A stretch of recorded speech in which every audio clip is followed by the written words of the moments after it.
Have you ever noticed how something that starts as a healthy habit can slowly turn into something that isn't healthy? It usually begins with some good intentions. We want to have more energy, we want to prevent disease, and we want to feel our best. So what do? We cut out sugar, and then it's processed food, then the carbs, and then the gluten, and then anything that doesn't come from a short, pronounceable ingredient list. At first, it does feel empowering, but over time the rules get tighter, the list gets shorter and shorter, and our anxiety gets louder. Suddenly, we're not just eating healthy, we are afraid of food. And here's the part that no one talks about. Sometimes the pursuit of clean eating isn't healthy at all. I'm Dr. Joanette. I'm an ER physician with over 30 years of experience, and I'm also the founder of Optimum Health MD. After thousands of hours on the front lines of medicine, I've seen all kinds of health trends come and go.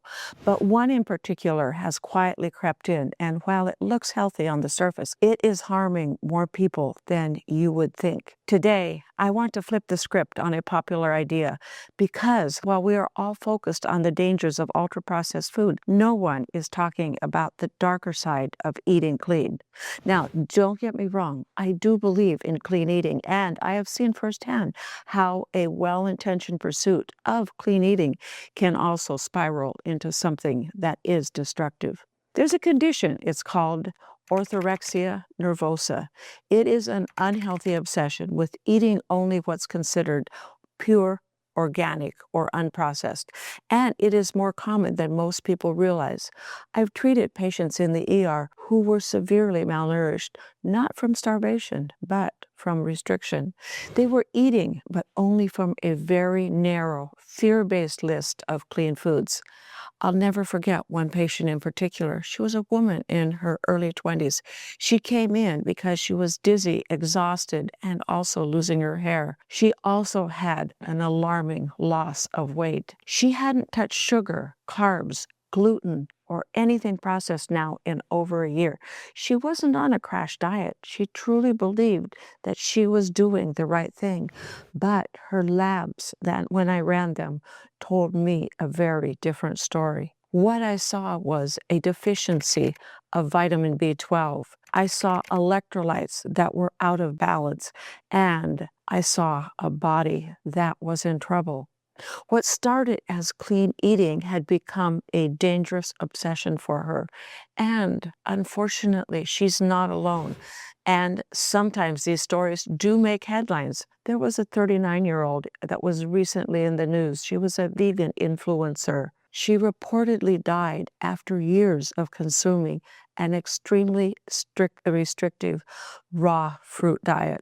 Now, I'm not here to judge anyone's dietary choices, and a plant-based diet can absolutely be healthy when done thoughtfully and correctly. But this is what can happen when ideology replaces physiology, when social media praise replaces medical guidance, and when restriction becomes our identity. The body doesn't care about a trend. What it cares about is the nutrients we give it. The clean eating movement has turned into elimination culture for some people. People cut out things like dairy, whole grains, gluten, legumes, even fruit, often without an official reason. And while elimination diets do have their place, I will not deny, especially if you're working with a functional and integrative medicine specialist. Doing it without guidance, though, can have people nutrient depleted and also hormonally imbalanced. I see it in my ER patients when they come in to see me exhausted, inflamed, and undernourished. But they still think that they are doing everything right. Why?